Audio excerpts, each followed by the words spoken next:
the Lord Jesus Christ, we come into your most holy, loving, and living presence with thanksgiving. We thank you, dear Lord, for all the goodness and grace that you have showered upon us. We thank you for this time, even the opportunity, a blessed time that you have given unto us to come in this manner, though we are physically, O Lord, distant apart.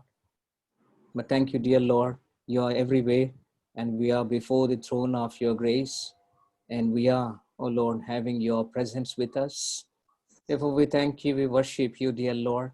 Thank you for the opportunity that you are giving unto us, even today also, dear Lord. In these days, because of the lockdown situation, Lord, though we are, Lord, kept inside our houses, Lord, locked down, bound, but your word is not bound, as Apostle Paul has written to Timothy, saying, I am in bonds, but the word of God is not bound. In this manner, making all your people throughout the world, O Lord, to resort unto you and to meditate upon your word on every occasion, opportunity that you are giving unto us, so dear Lord. Even as you have given this opportunity with our dear brothers and sisters in India, Bombay especially, in all other places, those will be joining us. Lord, we thank you, we worship you, dear Lord. As we are using these devices, computers, phones, any other, Lord, devices, we pray that you may sanctify all these devices, O Lord, and those things may be used for your glory and for our spiritual edification, to hear your voice and to fellowship, O Lord, around your word. We pray that you may protect us from every disturbance in the network, Wi-Fi, O Lord, any other form of disturbance. Everybody may be able to have, O Lord, very clear, loving Lord, sound and audio as well as video. We pray that this time may be a time that will bring glory to your name, and we all may be drawn closer to you, preparing ourselves for your glorious appearance. And in this manner, we may have spiritual blessings, O Lord, edification through this fellowship. We thank you for thine servant, our dear brother D.B. Rao, and all the dear ones, O Lord, thine servants and co-workers, brothers and sisters, those who are laboring in this manner. O Lord, it may be richly rewarded, O Lord, in the form of, O Lord, your voice that you give unto us through your word today, and speaking unto us, meeting all our needs, so dear Lord. Your word only comforts us, encourages us, exhorts us. Therefore, we commit and commend ourselves into your loving hands. And we pray this prayer with thanksgiving in the very precious name of our loving Savior, the Lord Jesus Christ. Amen. Amen.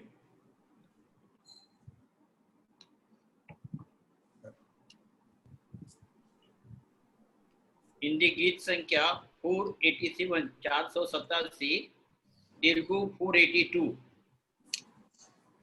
తెలుగులో 482 और इसका पहला तीसरा और पांचवा चरण गाएंगे 1 3 5 సియోను పాటలు సంతోషంగా పాడొచ్చు సియోను వైపుకు వెళ్ళేది సియోను పాటలు సంతోషంగా పాడొచ్చు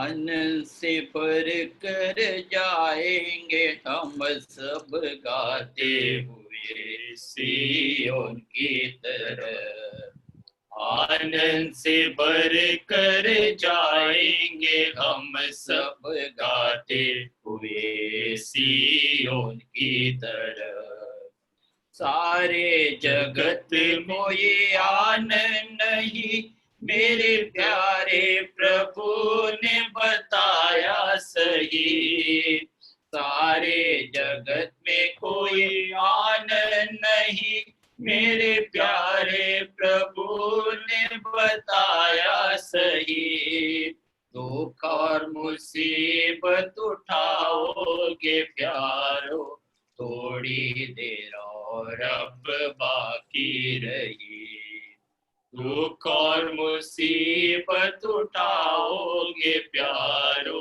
थोड़ी देर और अब बाकी रही आनंद से भर कर जाएंगे हम हम सब गाते हुए सिय्योन की तरफ। आनंद से भर कर जाएंगे हम सब गाते हुए सिय्योन की तरफ। मारा रफीद में आओगे लेकिन यीशु पर पूरा भरोसा धरो। मारा रफीद में आओगे लेकिन यीशु पर पूरा भरोसा धरो। वही ले जाएगा वही बचाएगा, वायदा कभी उसका टलता नहीं। वही ले जाएगा वही बचाएगा, वायदा कभी उसका टलता नहीं। आनंद से भर कर जाएंगे हम सब गाते हुए सिय्योन की तरफ।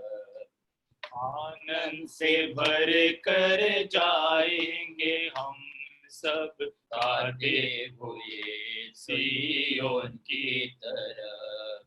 स्वर्ग पर हमारा वतन है एक ही, यहाँ से आएगा प्यारा यीशु मसीह।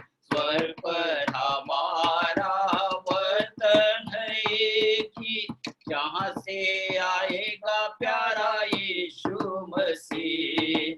सिय्योन के गाने गाएंगे मिलकर, दुख और तकलीफ वहाँ होगी नहीं। सिय्योन के गाने गाएंगे मिलकर, दुख और आनंद से भर कर जाए हम सब गाते हुए। Yes, shift driving. Shift driving mode. भर कर जाएंगे हम सब गाते हुए सिय्योन की तरफ।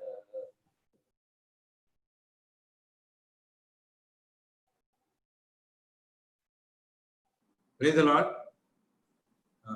मैं पहले प्रार्थना में बताया था, लेकिन मेरा फोन म्यूट पे था। आज हमारे बीच में वचन की सेवा करेंगे भाई आइज़ा तिमोथी, जो सिंगापुर में प्रभु की सेवा कर रहे हैं प्रभु का। तो आइए brother. Yes, brother. Aiza Timothy, kindly take over and brother Rohan will be translating for you into Hindi. Yes, brother. Praise the Lord, everyone. Praise the Lord, brother. All brothers and sisters. सारे भाई और बहनों को प्रभु के नाम से मैं जय मसीह की कहता हूँ। Greetings in the name of Lord Jesus Christ from all believers here in this part, Singapore, as well as in Malaysia. और सिंगापुर और मलेशिया में सारी जो विश्वासी संतगण है, उन सबों से आप सबों को यीशु प्रभु के नाम में जय मसीह की। And I thank the Lord for giving this opportunity to be with you, dear brothers and sisters, though we are not able to meet physically, but this wonderful opportunity the Lord has given unto us to meet in this manner online. और मैं प्रभु को धन्यवाद देता हूँ कि यद्यपि शारीरिक रूप से हम मिल नहीं सकते, लेकिन ये ऑनलाइन के माध्यम से हम सब यहाँ पर आप सबों के साथ मिल सकते हैं, इसलिए प्रभु को हम धन्यवाद देते हैं। Shall we turn our Bibles to 2 Thessalonians and chapter 2, please? और हमारा बाइबल जो है दूसरा थेसलोनी दूसरे अध्याय की ओर हम मुड़ेंगे।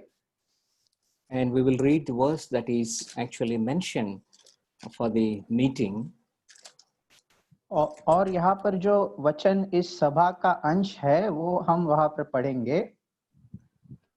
Actually, we read two verses, 13 and 14 verses, please. और यहाँ पर दो वचन हम पढ़ेंगे, 13 वचन और 14 वचन। 2 Thessalonians chapter 2 and reading 13 and 14 verses. But we are bound. Yes, brother. If You read, request brother. we request you kindly keep your video on, brother, if possible, if you don't mind. Isaiah. Yes, brother. I'm sorry, brother. I think I pressed something. I went off. Yeah, I will be careful about it. And we will read verses 13 and 14, please.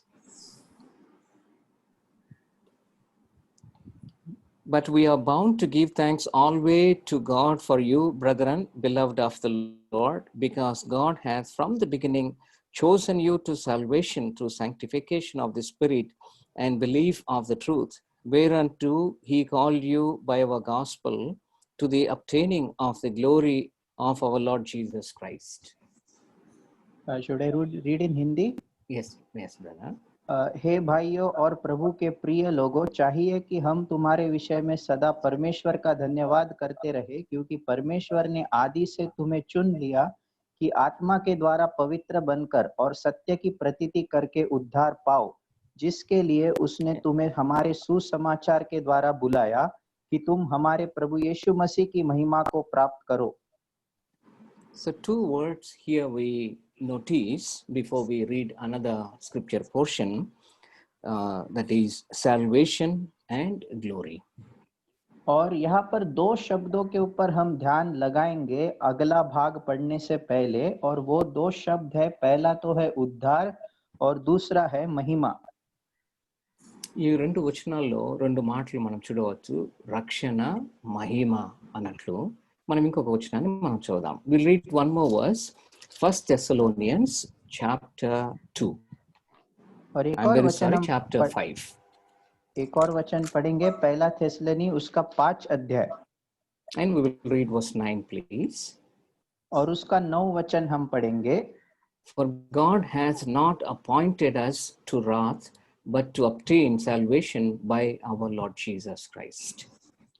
क्योंकि परमेश्वर ने हमें क्रोध के लिए नहीं, परंतु इसलिए ठहराया है कि हम अपने प्रभु यीशु मसीह के द्वारा उद्धार प्राप्त करें. So in this verse we see 2 words, wrath of God and salvation. और इस वचन में 2 भागों को हम देखते हैं, पहला है परमेश्वर का क्रोध और दूसरा उसका उद्धार. As the Lord has given us opportunity to have the Bible study, today we will consider 1 Thessalonians, or epistle of Apostle Paul to the Thessalonians, even first epistle, and tomorrow we will consider the second epistle of Paul even to 2 Thessalonians. और जैसे प्रभु ने हमको ये अनुग्रह दिया है Bible अध्ययन का समय, तो आज जो है हम पहला थेसलोनी की पत्री जो पौलुस प्रेरित पौलुस ने थेसलोनी की कलीसिया के लिए लिखी है उसके ऊपर ध्यान करेंगे, और कल जो है दूसरा थेसलोनियों की नाम की पौलुस प्रेरित की दूसरी पत्री पर हम ध्यान करेंगे. As the Lord has given us this opportunity, while we are considering the 1 Thessalonians and 2 Thessalonians, we will consider the very important aspect of the return of Lord Jesus Christ, even the second coming of Lord Jesus Christ. और प्रभु ने जैसे ये मौका हमें दिया है, और थेसलोनियों के पत्री जो पहली थेसलोनी के ऊपर हम अध्ययन कर सकते हैं, तो प्रभु यीशु मसीह का दूसरा आगमन जो है उसके ऊपर हम अपना ध्यान लगाएंगे और उसके ऊपर मनन करेंगे. So we consider the second coming of Lord Jesus Christ, and since it is a Bible study, we will also look into the entire epistle or the letter of the 1 Thessalonians today. और हम जो है प्रभु यीशु मसीह का पुनरागमन, उसका दूसरे आगमन की ओर ध्यान करेंगे, और ये जो पहले थेसलोनियों के नाम पौलुस प्रेरित की पत्री है उसके ऊपर भी हम ध्यान मनन करेंगे. We know very well that Apostle Paul visited this place called Thessalonica. और हम बहुत अच्छी तरह से जानते हैं कि प्रेरित पौलुस जो है वो इस थेसलोनियों की जो शहर है उस मंडली में वो एक बार गया था. And we all know very well all these details that in one of the missionary trips, journeys of Apostle Paul, he went to this place called Thessalonica. और हम ये भी जानते हैं प्रेरित पौलुस की जो मिशनरी उसकी यात्रा थी, उसमें वो ये थेसलोनियों की शहर में वो गया था. And we see that how the Lord had used him and how the history of the church at Thessalonica is recorded in the book of Acts of Apostle. और हम देखते हैं कि कैसे परमेश्वर ने उसका उपयोग किया और थेसलुनिकियों की मंडली का में उसकी जो सेवा है इसका वर्णन हम प्रेरितों के काम की पुस्तक में भी देखते हैं. Kindly turn your Bibles along with me to Acts of Apostle chapter 17, please. और हम प्रेरितों के काम 17 अध्याय की ओर मुड़ेंगे. We know all these things. Many God servants have already taught us, but for the sake of completeness, to understand the complete picture and to have a thorough study on First Thessalonians, and from there to the second coming of Lord Jesus Christ, we are very quickly recollecting all those truths that we have already known. और ये सब हमने पढ़ा है, कई प्रभु के सेवकों ने हमें ये बातें समझाई है, लेकिन पहले थेसलोनिकियों की पत्री का अध्ययन करने के लिए और प्रभु यीशु मसीह के दूसरे आगमन का अध्ययन करने के लिए हम एक बार इन बातों को फिर से एक स्मरण के रूप में दोहराएंगे. May we kindly turn to Acts of Apostle chapter 17, please. और हम मुड़ेंगे प्रेरितों के काम 17 अध्याय. And when we read from verses 1 to 5, we see how the Lord used Apostle Paul to bring about change in the lives of the people in a place called Thessalonica. और हम अगर पहले वचन से 5 वचन तक पढ़ेंगे तो हम देखते हैं कि कैसे प्रभु ने प्रेरित पौलुस का उपयोग किया थेसलोनी की मंडली में बदलाव लाने के लिए. Verse 1, now when they had passed through Amphipolis and Apollonia, they came to Thessalonica, where was a synagogue of Jews. I'll read 2, brother. Yes, brother. दूसरा वचन, पौलुस अपनी रीति के अनुसार उनके पास गया और 3 शब्द के दिन पवित्र शास्त्रों से उनके साथ वाद विवाद किया. Verse 3, opening and alleging that Christ must needs have suffered and risen again from the dead, and that this Jesus whom I preach unto you is Christ. उनमें से कितनों ने और भक्त यूनानियों में से बहुतों ने और बहुत सी कुलीन स्त्रियों ने मान लिया और पौलुस और सिलास के साथ मिल गए. According to verse 2, he was there for 3 weeks, 3 Sabbath days, which is, in other words, he was there for 3 weeks. और यहाँ पर हम देखते हैं दूसरे वचन में पौलुस वहां पर 3 सप्ताह था और 3 शब्द के दिन वहां पर उसको हम देखते हैं. And he preached at least 3 things to them, talking about the sufferings of Lord Jesus Christ and his resurrection. And then also, thirdly, he told them that Jesus is the Christ. और 3 बातों को उसने उन्हें सिखाया. उसने प्रभु यीशु मसीह का दुख उठाना, उसका पुनरुत्थान, इन बातों को सिखाया और प्रभु यीशु ही मसीह है, इस बात को भी उसने उन्हें सिखाया. Within those 3 weeks, many have, as we see in verse 4, people have believed on Lord Jesus Christ. और इन 3 सप्ताहों में हम देखते हैं कि 4 वचन में अगर पढ़ेंगे तो कई लोगों ने प्रभु यीशु पर विश्वास लाया. And some Greeks as well as some devout women. और वहां पर कुछ यूनानी भी थे और बहुत सी कुलीन स्त्रियां भी थी. And we see in verse 5, as soon as they have accepted Lord Jesus Christ, believed on Lord Jesus Christ, immediately they had to face difficulties. और 5 वचन में ये भी देखते हैं कि जैसे उन्होंने प्रभु यीशु मसीह पर विश्वास लाया, तुरंत ही उनको कुछ मुश्किलों का सामना करना पड़ा. And even in verse 6 also we see how they had to face the persecution. और 6 वचन में भी हम देखते हैं कैसे सतावट का सामना उनको करना पड़ा. So in this manner, the Lord established the church there in a place called Thessalonica. और इस रीति से थेसलोनी में प्रभु ने इस मंडली को स्थापित किया है. Now Apostle Paul, he had written to the believers at Thessalonica after establishing the church there. और प्रेरित पौलुस जो है वहां पर मंडली को स्थापित करने के बाद फिर से वहां पर थेसलोनी में लौट आया है. No, he wrote a letter to them. और उनको एक पत्र उसने लिखा। Now we see that Apostle Paul, he received some message from Timothy and also Silas, who went to Thessalonica and came back to him. और हम देखते हैं कि ये तिमोथी और सिलास के द्वारा भी कुछ संदेश को प्रेरित पौलुस ने पाया था जब वो थेसलोनी गए थे और वहां पर उन्होंने वहां से वो फिर लौट कर आए थे। That's what we see in 1 Thessalonians chapter 2, or chapter 3, I'm very sorry. और इसी बात को पहला थेसलोनी उसके 3 अध्याय में हम पढ़ते हैं And verse 2. और उसका दूसरा वचन।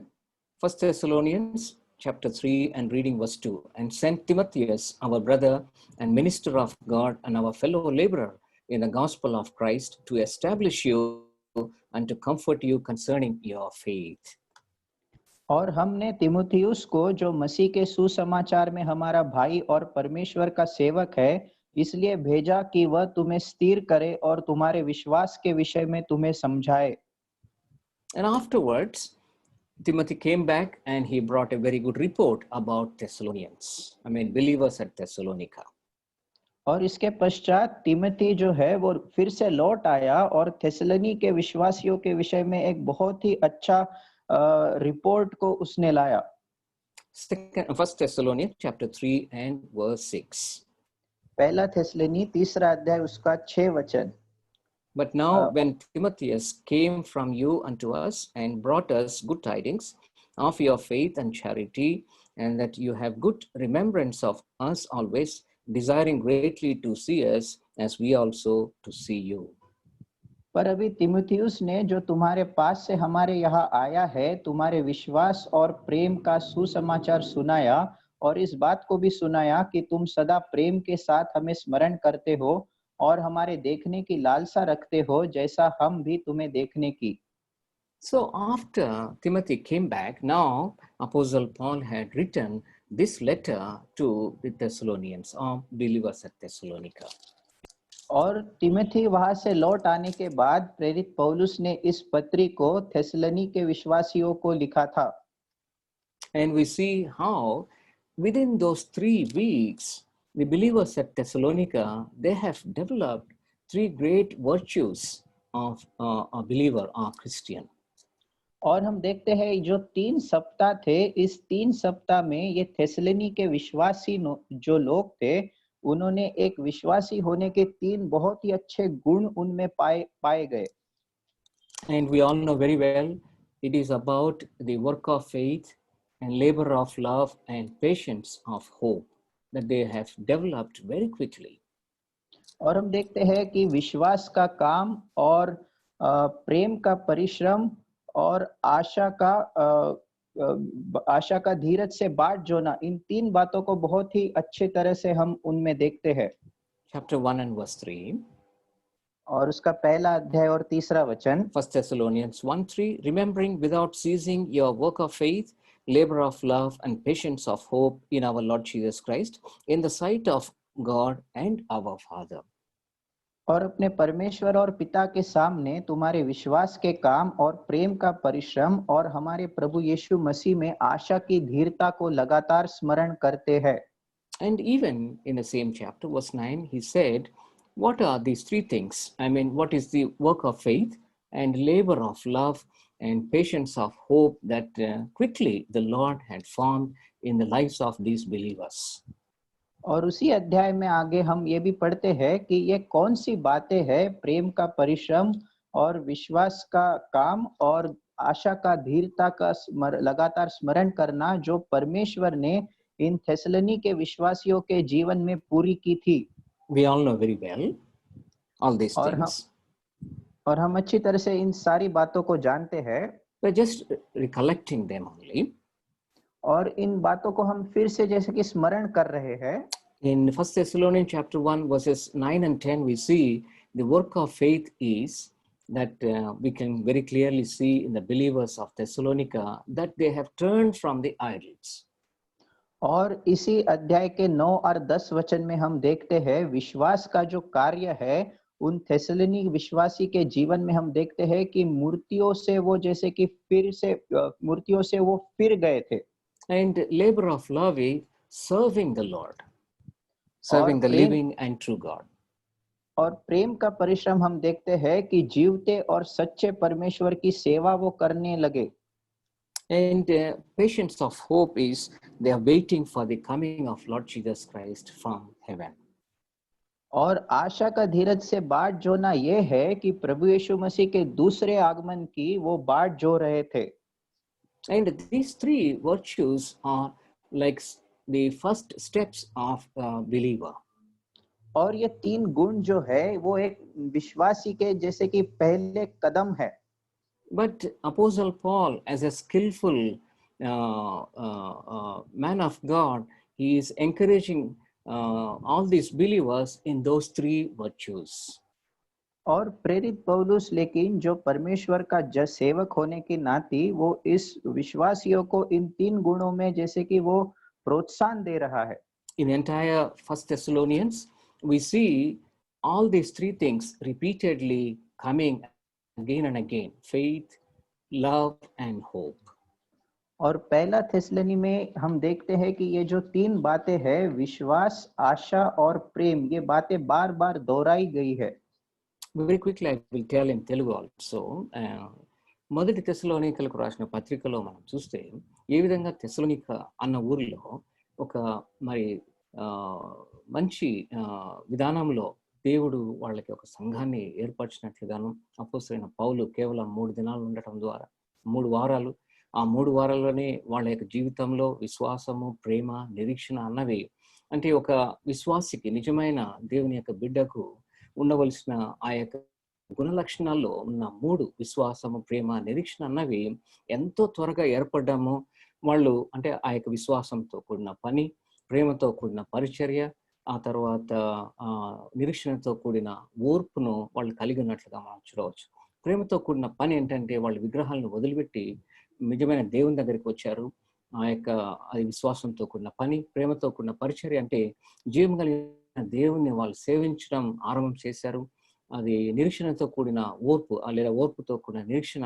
అదేంటంటే యేసుక్రీస్తు ప్రభు వస్తున్నాడని ఆ దినాల్లోనే అంటే యేసుక్రీస్తు ప్రభువును నమ్ముకున్న దినాల్లోనే వాళ్ళలో ఇవి ఏర్పడినట్లుగా మనం చూడవచ్చు ఎంత త్వరగా 3 వారాల్లోనే దేవుని యొక్క వాక్యం నాకు ఏ విధంగా స్పందించారో మనం చూడవచ్చు వాళ్ళకి ఉత్తరాన్ని వ్రాస్తూ ఆ యొక్క 3 అంటే వాళ్ళలో ఏర్పడిన ఆ యొక్క 3 గుణ లక్షణాలని తీసుకొని వాటిని ప్రోత్సహిస్తూ ఈ పత్రిక అంతట్లో కూడా మనం క్షుణ్ణంగా చూడవచ్చు విశ్వాసము ప్రేమ నిరీక్షణ విశ్వాసము ప్రేమ నిరీక్షణ ఇవి మొట్టమొదటిగా ఏర్పడిన ఆరంభంలో మరి తప్పటడుగులు అంటాం కదా మరి వేసే అడుగుల్లాగా వాటిని ఏ విధంగా ఆయన బలపరచాలి దానిలోనే వాళ్ళని ఏ విధంగా మరి బలం ఎంతో మరి ఆత్మీయంగా మనం బలమైన వాళ్ళంగా చేయాలంటూ ఒక ఉద్దేశంతో ఈ యొక్క పత్రికను రాసినట్లు మనం చూడవచ్చు actually we see that from chapters 3 onwards, how Apostle Paul actually emphasized those 3 aspects only, even the characters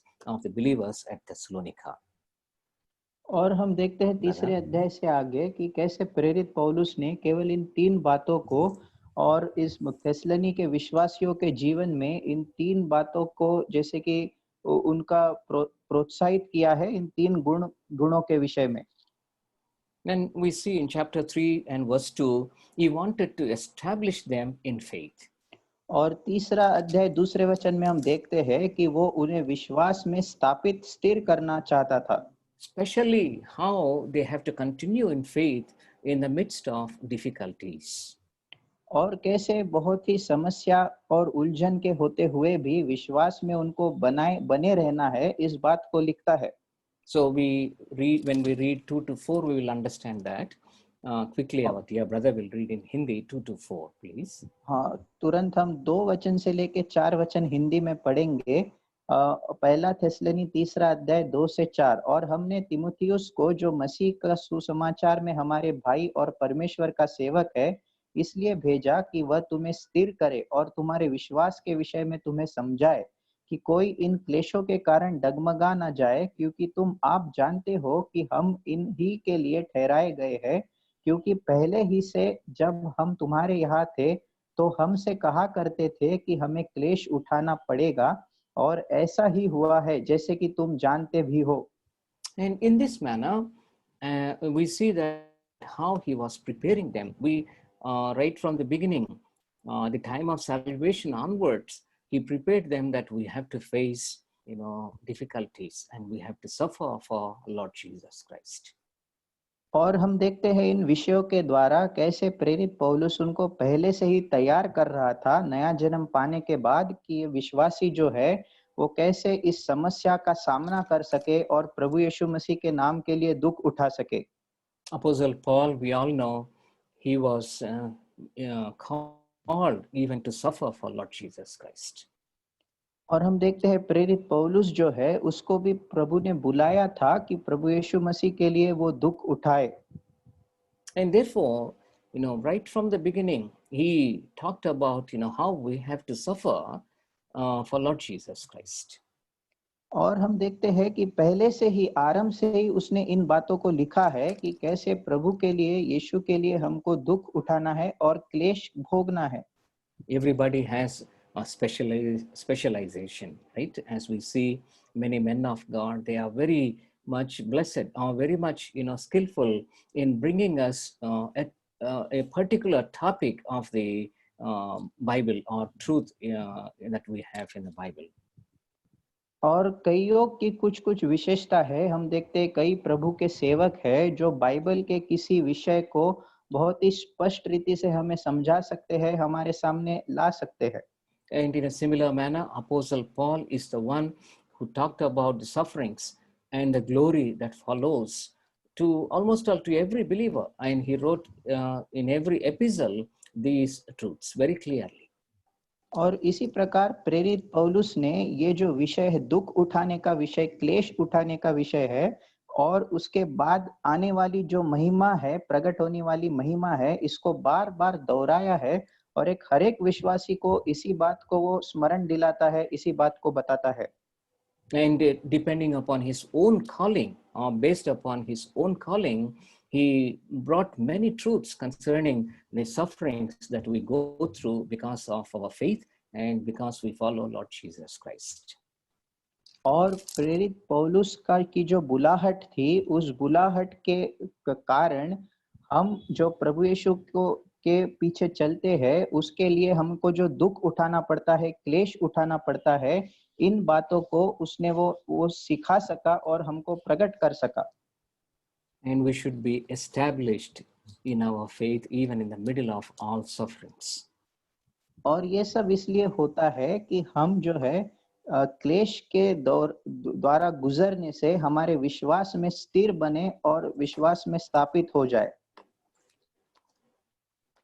We also see that in the same chapter 3, how he continually encouraged them that they have to continue in faith in the middle of all difficulties.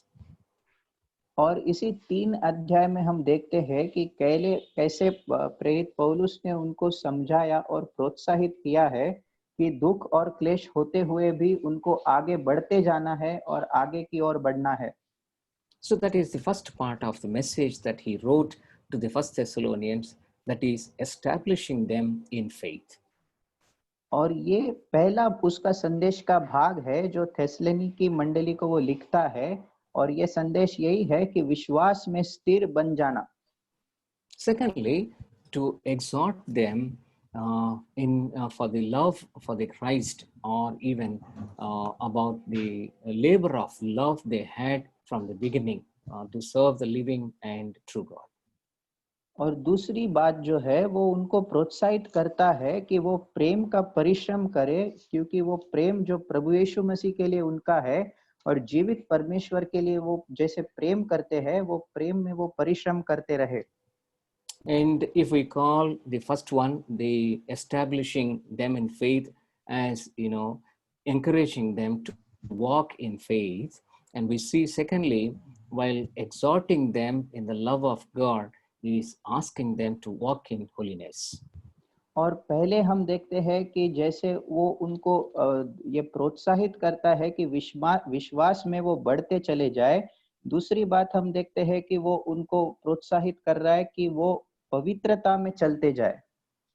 Chapter 4 verse 1. चौथा अध्याय उसका पहला वचन, इसलिए हे भाइयों हम तुमसे विनती करते हैं और तुम्हें प्रभु यीशु में समझाते हैं कि जैसे तुमने हमसे योग्य चाल चलना और परमेश्वर को प्रसन्न करना सीखा है और जैसा तुम चलते भी हो वैसे ही और भी बढ़ते जाओ। So this is exhortation, as we see in English, that he wanted them continually walk in all manner of pleasing God in holiness or in loving the Lord. और हम देखते हैं ये जो उसका प्रोत्साहन है कि वो उनको बोल रहा है कि परमेश्वर के को प्रसन्न करना सीखे और उनका चाल चलन भी पवित्रता में हो और वो उसमें आगे बढ़ते जाए। We will understand that when we read chapter 4 verse 3, which is written, for this is the will of God, even your sanctification, that you should abstain from fornication. और ये हम समझेंगे जब तीसरा वचन पढ़ते हैं, वहां पर लिखा है क्योंकि परमेश्वर की इच्छा ये है कि तुम पवित्र बनो अर्थात व्यभिचार से बचे रहो। And verse 7, for God hath not called us unto uncleanness, but unto holiness. और 7 वचन में लिखा है क्योंकि परमेश्वर ने हमें अशुद्ध होने के लिए नहीं परंतु पवित्र होने के लिए बुलाया है। Therefore, this is the exhortation for the labor of love that they should be continuing in. और ये वो प्रेरित पौलुस का प्रोत्साहन है उस प्रेम के परिश्रम के लिए कि जिसमें उनको सदा बने रहना है। Now we see the third one, encouraging them in the hope of God. और तीसरी बात हम देखते हैं वो परमेश्वर की आशा की धीर में परमेश्वर की आशा में उनको प्रोत्साहित करता है। So we are coming to our main topic, which is from the portion that we see from even book of 1 Thessalonians chapter 4:13 to 1 Thessalonians chapter 5 and verse 10. और अब हम हमारे मुख्य अंश की ओर आते हैं। पहला थिस्सलुनी 4 अध्याय 13 वचन से लेकर 5 अध्याय 10 वचन तक जो लिखा है। I will tell a little bit in Telugu. In 1 Thessalonians, మొదటి తెస్సలోనికైలకు రాసిన పత్రికలో వాళ్ళ యొక్క విశ్వాసము, ప్రేమ, నిరీక్షణ వాటి గురించి మొదటి 2 అధ్యాయాలు రాసిన తర్వాత 3వ అధ్యాయంలో వాళ్ళు ఏ విధంగా విశ్వాసంలో స్థిరపడాలి అని 3వ అధ్యాయంలో కూడా కష్టాల్లో, శ్రమల్లో మన విశ్వాసంలో ముందుకు సాగాలని, అవన్నీ కూడా మనం దేవుని నమ్ముకున్న తర్వాత తప్పకుండా వస్తాయని, దాని ద్వారా మనం కదిలింపబడకుండా విశ్వాసంలో స్థిరంగా ఉండాలని 3వ అధ్యాయంలో రాస్తూ వచ్చాడు. ఇప్పుడు నా సమయం ఉంటే మీరు ధ్యానించండి.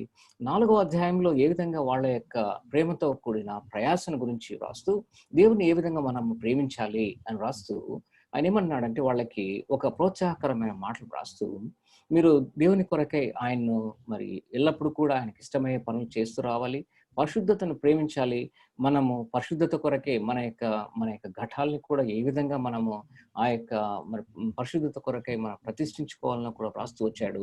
మరి 4వ అధ్యాయం 13వ వచనం నుంచి 5వ అధ్యాయం 10వ వచనం కూడా మన యొక్క అంశం అది. మరి వారిని ఆ యొక్క నిరీక్షణలు వారిని ప్రోత్సహిస్తూ వాళ్ళకి ప్రోత్సాహకరంగా ఈ యొక్క మాటలని రాసినట్లుగా చూడవచ్చు. Now, as we see in this portion that 1 Thessalonians chapter 4, reading from 13 to 5:10, at least very important aspects regarding the coming of Lord Jesus Christ. 7 of them we can see.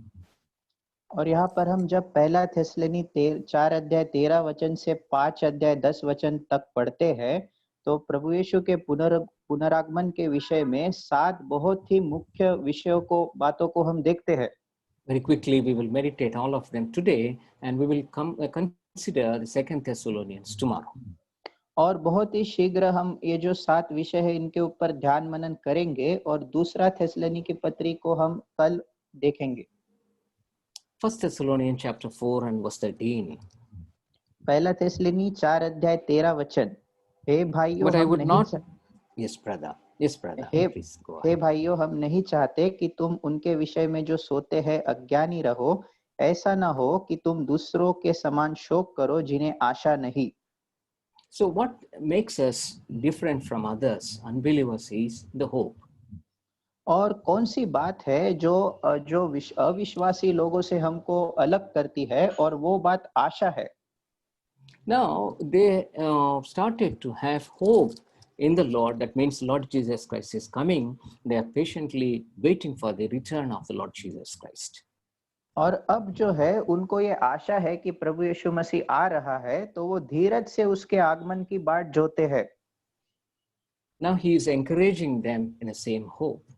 और अब वो इसी आशा में उनको धाड़स दे रहा है।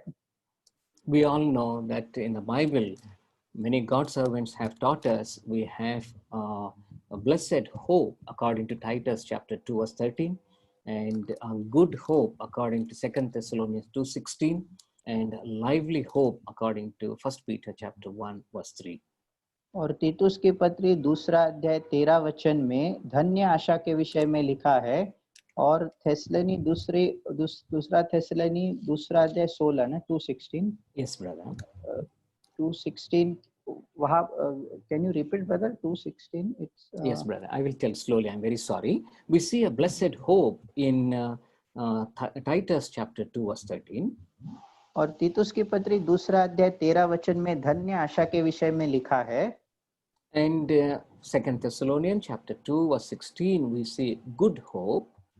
और 2 थेसलनी 2 अध्याय 16 वचन में ये अच्छी आशा के विषय में या फिर भली आशा के विषय, उत्तम आशा के विषय में लिखा है। Yes, brother. And 1 Peter chapter 1 verse 3, we see lively hope. और पहला पत्रस 1 अध्याय 3 वचन हम देखते हैं जीवित आशा के विषय में लिखा We है। know it, all these things very well. और इन सारी बातों को हम अच्छी तरह से जानते हैं। But then the hope that here Apostle Paul is writing to the believers at Thessalonica is threefold. लेकिन ये जो आशा के विषय में प्रेरित पौलुस थेसलनी के विश्वासियों को लिखता है, ये 3 गुण, इसमें 3 गुण है। Number one, पहली बात, hope of seeing Lord Jesus Christ again. और ये आशा प्रभु यीशु मसीह को फिर से देखने की आशा है। And that is what we see very clearly written in verse 17. और बहुत ही सफाई से इस बात को 17 वचन में लिखा हुआ हम देखते हैं। Then we which are alive remain shall be caught up together with them in the clouds to meet the Lord in the air, and so shall we be ever with the Lord. तब हम जो जीवित और बचे रहेंगे उनके साथ बादलों पर उठा लिए जाएंगे कि हवा में प्रभु से मिले, और इस रीति से हम सदा प्रभु के साथ रहेंगे। So in other words, meeting the Lord or seeing the Lord, and that is the first part of the hope that Apostle Paul is writing. तो दूसरे शब्दों में प्रभु यीशु को मिलना या फिर उसको देखना, और ये जो आशा का पहली बात है जो यहाँ पर लिखी हुई है। Not only we see the Lord coming, but also we see that he is bringing all believers, all our loved ones, those who have gone before, to meet the Lord, to be with the Lord. और केवल इतना ही नहीं देखते कि प्रभु फिर से आ रहा है, लेकिन वो हमारे सारे प्रियजनों को जो पहले ही प्रभु में सो गए हैं, उनको फिर से लेकर आ रहा है। Verse 14.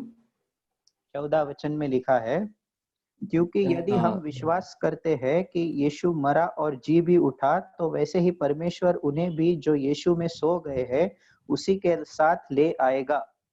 So seeing all of them, that those who have gone before us, and the Lord bringing them, and we will see all of them. तो ये जो हमारे पहले प्रभु यीशु मसीह में सो गए हैं, तो उनको भी हम देखेंगे, क्योंकि वो आते समय उन सबों को फिर से ले आएगा। And not only that, the third thing is we will rise again from the dead. और तीसरी बात यह है कि हम मरे हुओं में से भी जी उठेंगे, जो मरे हैं वो भी जी उठेंगे। Verse 16, the last portion. 16 वचन के आखिरी भाग में लिखा है, और जो मसीह में मरे हैं वे पहले जी उठेंगे। We are seeing very important aspects with respect to the coming of Lord Jesus Christ, and among them the first one is the hope, and that hope is threefold as we have seen already. और प्रभु यीशु मसीह के पुनरागमन के विषय में बहुत ही महत्वपूर्ण पहलू को हम देखते हैं, और जो पहली बात है 3 गुना जो बात है आशा के विषय में, Seeing the Lord, हाँ, पहला जो है प्रभु को देखना, and seeing our loved ones once again, और दूसरी बात हमारे जो प्रियजन है उनको फिर से देखना, and we will rise again from the dead.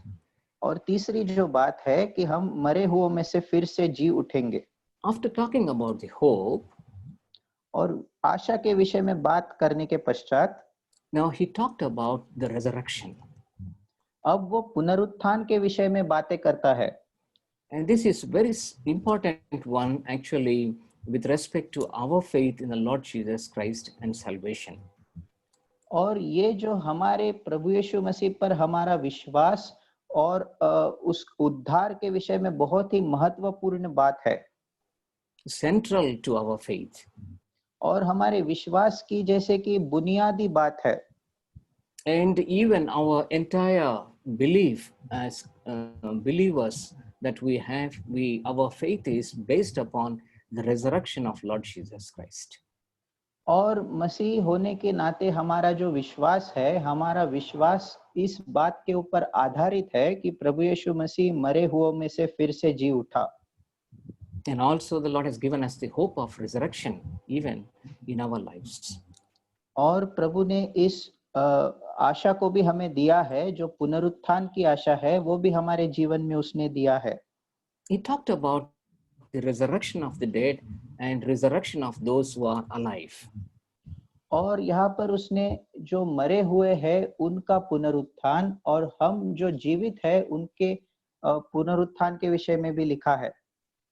As brother has translated very well, let us see the difference between the resurrection of the dead and the resurrection of those who are alive at the coming of Lord Jesus Christ. और यहाँ पर जो मरे हुए हैं उनका पुनरुत्थान और जो जीवित है उनका पुनरुत्थान प्रभु यीशु मसीह के दूसरे आगमन के समय में, इन दोनों बातों में क्या अंतर है हम देखेंगे। Verse 15. 15 वचन, क्योंकि Yes, हम brother. प्रभु के वचन के अनुसार तुमसे यह कहते हैं कि हम जो जीवित है और प्रभु के आने तक बचे रहेंगे, सोए हुओं से कभी आगे न बढ़ेंगे। So those who are alive and those who are asleep. तो हम जो जीवित है और जो सोए हुए हैं, ये दो बातें हैं। And the same thing in verses 16 and 17 also. और इसी बात को 16 और 17 वचन में भी लिखा है। In I last portion, yes, brother. 16 और 17, क्योंकि प्रभु आप ही स्वर्ग से उतरेगा, उस समय ललकार और प्रधान दूत का शब्द सुनाई देगा और परमेश्वर की तुर ही फूकी जाएगी, और जो मसीह में मरे हैं वे पहले जी उठेंगे। तब हम जो जीवित और बचे रहेंगे उनके साथ बादलों पर उठा लिए जाएंगे कि हवा में प्रभु से मिले, और इस रीति से हम सदा प्रभु के साथ रहेंगे।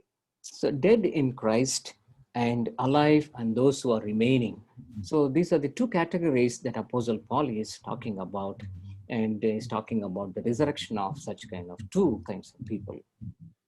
तो यहाँ पर प्रेरित पौलुस दो गटों के विषय में लिखता है। पहला गट वो लोग हैं जो प्रभु में सो गए और उसके आने के समय में जो वो पुनरुत्थान पाएंगे, और दूसरा गट वो है कि जो अभी जीवित है और जो बचे हुए हैं उसके आने के वक्त वो भी उठा लिए जाएंगे। What is the दोनों difference? Yes, brother. No, you continue, brother. Yeah, what is the difference between the resurrection of the dead and resurrection of those who are alive?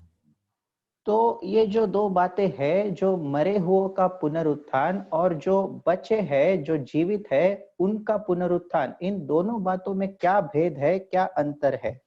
Those who are dead and those who are already went to be with the Lord.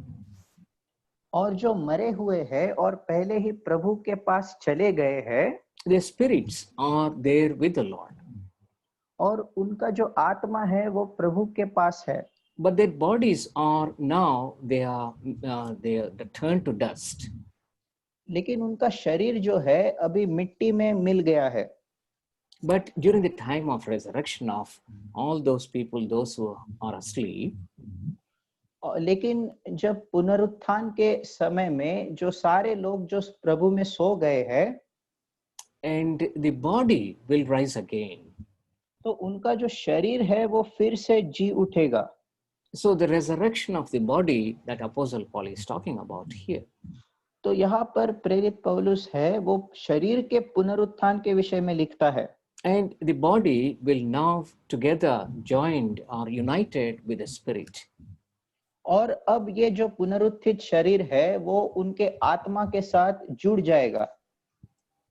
That means whatever the death has done, undoing the death is resurrection. तो इसका मतलब है जो काम मृत्यु ने किया है उस मृत्यु के काम को जैसे कि फिर से पुनर्स्थापित करना ये पुनरुत्थान का काम है. According to the Bible, और बाइबल के अनुसार death means separation. मृत्यु का अर्थ है अलगावट. When body is separated from spirit, it is called the physical death. और जब आत्मा शरीर से अलग होता है तो इसको शारीरिक मृत्यु कहते हैं. When our spirit is separated from the spirit of God, it is a spiritual death. और जब हमारा आत्मा परमेश्वर की आत्मा से अलग होता है तो उसको आत्मिक मृत्यु कहते हैं. Now we see that in our physical death, whatever the death has brought separation from the body and spirit, the resurrection, the Lord is uniting us. और हम देखते हैं कि इस शरीर में मृत्यु ने जो काम किया और शरीर को और आत्मा को अलग कर दिया, हम देखते हैं कि प्रभु यीशु मसीह इसी काम को जैसे कि फिर से इसको फिर से पहले की ओर लेकर आता है और आत्मा और शरीर को एक कर देता है.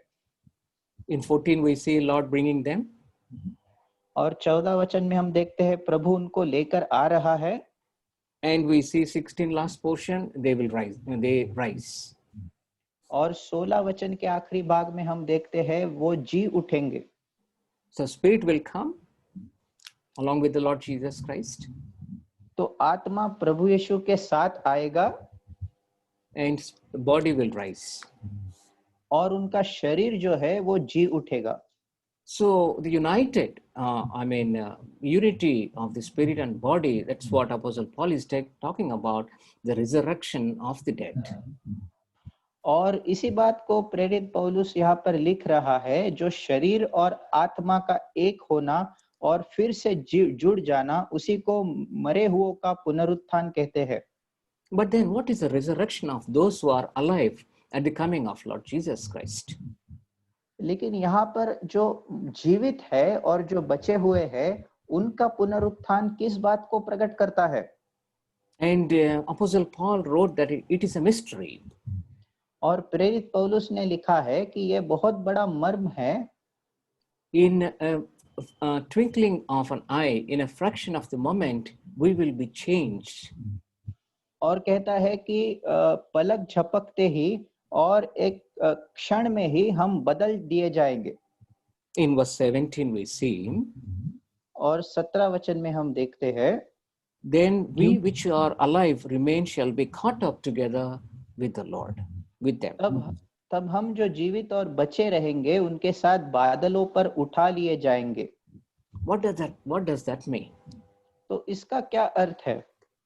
And what kind of resurrection that we undergo if at all we are alive in the coming of Lord Jesus Christ?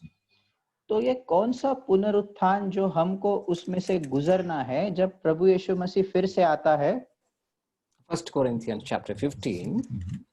पहला करंथी उसका 15 अध्याय. We read from 51 to 55 about the resurrection of those who are alive. पहला करंती 15 अध्याय 51 से 55 वचन में हम पढ़ते हैं उस जो जीवित है उनके पुनरुत्थान के विषय में. We all know that 1 Corinthians chapter 15 is talking about the resurrection. और हम सब जानते हैं पहला करंती 15 अध्याय जो है वो पुनरुत्थान के विषय में कहता है. The complete chapter is on resurrection. और ये पूरा अध्याय पुनरुत्थान के विषय में लिखा है.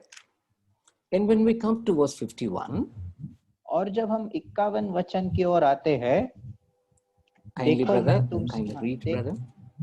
देखो मैं तुमसे भेद की बात कहता हूँ, हम सब नहीं सोएंगे परंतु सब बदल जाएंगे. बदल जाएंगे, we will be changed. हाँ, हम बदल जाएंगे. And that is the mystery that Apostle Paul is talking about, the resurrection of those who are alive. और ये बहुत ही बड़ा भेद है जो प्रेरित पौलुस उस जीवित है उनके पुनरुत्थान के विषय में लिखता है. Verse 52. और 52 वचन जो है, और यह क्षण भर में पलक मारते ही अंतिम तुरही फूंकते ही होगा, क्योंकि तुरही फूंकी जाएगी और मुर्दे अविनाशी दशा में उठाए जाएंगे और हम बदल जाएंगे। Again, here is talking about we will be changed. और यहाँ पर भी वो लिखता है हम बदल दिए जाएंगे। It happens in the twinkling of an eye. That means in a moment. और ये बात जो है वो पलक मारते ही एक क्षण भर में होने वाली बात है। In this change, और इस बदलावट में what happens to us? हमें क्या होता है? Verse 53. 53 वचन में लिखा है, क्योंकि अवश्य है कि यह नाशवान देह अविनाश को पहन ले और यह मरणहार देह अमरता को पहन ले। So the corruption will put on incorruption and mortality will put on immortality. तो यहाँ पर नाशवान देह अविनाशी देह को पहन लेगा और जो मरणहार देह है वो अमर ऐसे देह को अमरता को पहन लेगा। That is the resurrection of those who are alive at the coming of Lord Jesus Christ. और ये उन जो जीवित है उनके पुनरुत्थान के विषय में लिखता है, जो प्रभु यीशु के दूसरे आगमन के समय जीवित रहेंगे उनके विषय में लिखा है। They will be changed. तो वो बदल दिए जाएंगे। Or in other words, the Bible also talks about it, and then it says that we will be translated. और बाइबल में इसको अन्य भाषा शब्दों में ऐसा भी लिखा है, हम जैसे कि परिवर्तन, हमारा परिवर्तन हो जाएगा। As we see the life of Enoch, और जैसे हमने इनोक के जीवन देखा है, as Enoch was translated, और जैसे इनोक को परिवर्तित किया गया, when at the time of coming of Lord Jesus Christ, we will be translated. और ऐसे ही प्रभु यीशु मसीह के दूसरे आगमन के समय हम भी परिवर्तन हमारा हो जाएगा, where we put on glorious bodies. तब हम अविनाश महिमित शरीर को धारण कर लेंगे। Same thing, even John the disciple of Lord Jesus Christ said in 1 John chapter 3 verse 2, when we look at him when he is coming, we will be transformed into his likeness. तो इसी बात को पहला यूहन्ना 3 अध्याय 2 वचन में लिखा है। यूहन्ना जो प्रभु का चेला है कहता है कि जब वो आएगा और हम उसे देखेंगे तो उसके समान हो जाएंगे। So that is how, it works for those who are alive. We will be changed, we will be translated, we will be transformed into the likeness of Lord Jesus Christ. तो इसी प्रकार जो प्रभु यीशु के दूसरे आगमन के समय जीवित है वो बदल दिए जाएंगे, उनका परिवर्तन हो जाएगा और वो बहुत ही बड़ा बदलावट उनमें दिखाई देगा। That leads us into an event, that is the first event in the second coming of Lord Jesus Christ, which is the rapture. और ये सारी बातें उस घटना को हमको बताती है, और ये घटना है रैप्चर, मतलब उठा लिया जाना, जो प्रभु यीशु के आगमन, दूसरे आगमन की पहली घटना है। Kindly come back to 1 Thessalonians chapter 4, please. और हम पहला तेसलोनी 4 अध्याय की ओर फिर से मुड़ेंगे। And verse 17. और उसका 17 वचन, तब हम जो जीवित और बचे रहेंगे उनके साथ बादलों पर उठा लिए जाएंगे कि हवा में प्रभु से मिले, और इस रीति से हम सदा प्रभु के साथ रहेंगे। Many people may not be believing in rapture, but we strongly believe in rapture. That is the third aspect as we are considering in this passage. और कई लोग जो है इस रैप्चर में, मतलब उठा लिए जाने में विश्वास नहीं करते, लेकिन हम जो है इस पर विश्वास जरूर करेंगे। और ये 17 वचन में जो लिखी बात है, ये इस तीसरी बात है इस आशा के विषय में। First of all, hope. पहली बात है आशा। Second one is resurrection. और दूसरी बात है पुनरुत्थान। And third one is the rapture. और तीसरी बात है रैप्चर, मतलब उठा लिया जाना। So here in this passage, Apostle Paul had written about the rapture to the believers at Thessalonica. तो यहाँ पर इस शास्त्र भाग में प्रेरित पौलुस ने इस रैप्चर के विषय में थेसलोनियों के विश्वासियों को लिखा था। For us, rapture is the promise of Lord Jesus Christ being fulfilled. और हमारे लिए ये जो रैप्चर है वो प्रभु यीशु मसीह का की प्रतिज्ञा जो पूरी होती है इस बात को प्रकट करता है। John's Gospel, chapter 14, यूहन्ना का सुसमाचार 14 अध्याय and verse 3. और उसका 3 वचन। Yes, brother, kindly read, brother. Yes, यूहन्ना सुसमाचार 14 अध्याय 3 वचन। और यदि मैं जाकर तुम्हारे लिए जगह तैयार करूं तो फिर आकर तुम्हें अपने यहाँ ले जाऊंगा कि जहाँ मैं रहूं वहाँ तुम भी रहो। So I will come again and I will receive you. तो मैं फिर से लौट आऊंगा और तुमको वहाँ मेरे साथ ले जाऊंगा। And this promise will be fulfilled at the time of rapture. और ये उसका वचन जो है ये रैप्चर के समय पूरा हो जाएगा। And also the greatest truth about the church, that is, church is the bride and Lord Jesus Christ is the bridegroom, and Lord is coming like a bridegroom for the bride. This truth is fulfilled at the time of rapture. और ये बहुत ही बड़ी सच्चाई है कि मंडली कलीसिया दुल्हन है और प्रभु यीशु मसीह दुल्हा है जो अपनी दुल्हन के लिए फिर से लौट कर आने वाला है। ये बात रैप्चर के समय पूरी हो जाएगी। That's why we see that two things written in verse 17 of 1 Thessalonians chapter 4. और इसलिए पहला थिस्सलुनी 4 अध्याय के 17 वचन में 2 बातों को लिखा हुआ हम देखते हैं। Meet the Lord, and to meet the Lord and to be ever with the Lord. और पहली बात है हम प्रभु से मिलेंगे और दूसरी बात उसके साथ सदा प्रभु के साथ रहेंगे। So that is the purpose of the rapture. That means to meet the Lord and to be with the Lord forever. और यही रैप्चर का उद्देश्य है। पहली बात प्रभु से हम मिले और दूसरी बात सदा प्रभु के साथ हम रहे। And this union, actually between the bride and bridegroom, as it were, between the church and Lord Jesus Christ, is fulfilled at the time of rapture. और ये जो दुल्हा और दुल्हन का मिलना है और प्रभु यीशु मसीह और मंडली का मिलना है ये रैप्चर के समय में पूरा हो जाता है। And Apostle Paul has used 3 words again, as I'm mentioning 333. Kindly try to follow here regarding the rapture. और यहाँ पर 3 बातें हैं। हम देखते हैं कि प्रेरित पौलुस ने लिखा है रैप्चर के विषय में। हम 3 बातों को देख सकते हैं। Verse 16. 16 वचन।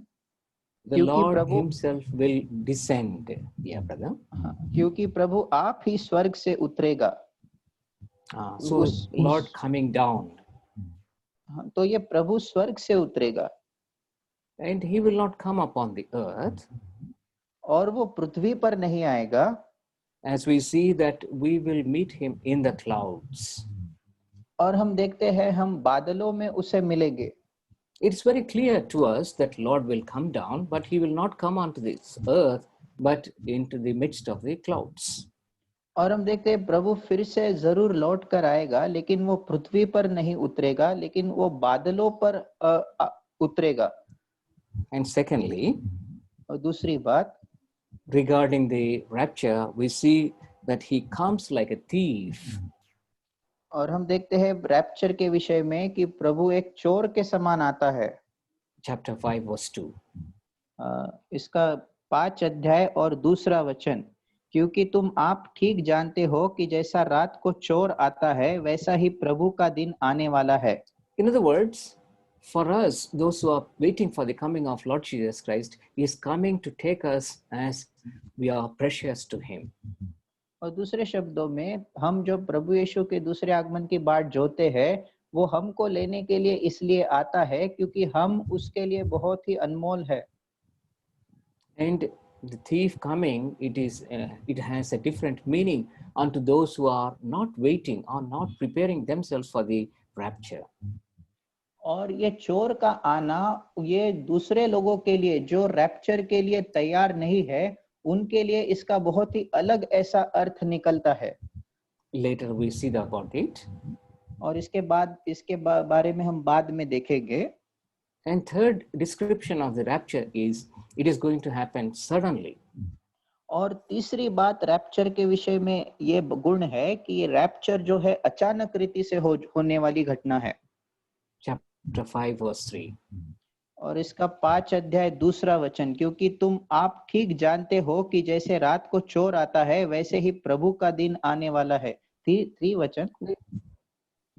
Chapter 5, verse 3, brother. ओके, जब लोग कहते होंगे कुशल है और कुछ भय नहीं, तो उन पर एकाएक विनाश आ पड़ेगा, जिस प्रकार गर्भवती पर पीड़ा, और वे किसी रीति से ना बचेंगे। So in English it says suddenly that destruction comes. So it comes suddenly. और यहाँ पर लिखा है एकाएक विनाश आ पड़ेगा, तो एकाएक विनाश आता है। Yeah, so that is how akasmatuga telulu antam kada. And in that manner, the Lord Jesus Christ, the rapture will take place. और इस प्रकार से रैप्चर की घटना होने वाली है। And we will try to meditate on it again tomorrow a little bit more in detail. और कल हम इसके बारे में और भी थोड़ा ध्यान मनन विवरण में करेंगे। So we quickly go to the fourth point, that is wrath of God. और हम चौथी बात की ओर जाते हैं, जो परमेश्वर का क्रोध है। And actually, during the time of the rapture, when we are going to be with the Lord, there is a time very specifically mentioned in the Bible that is for the people, those who are on the earth. और ये rapture के समय में एक हम जब प्रभु के साथ जाएंगे, तो एक समय ऐसा है जो बहुत ही विशेष रीति से इस पृथ्वी पर रहने वाले लोगों के विषय के लिए ये बहुत ही विशेष ऐसा समय होने वाला है। We all know it is a time of tribulation.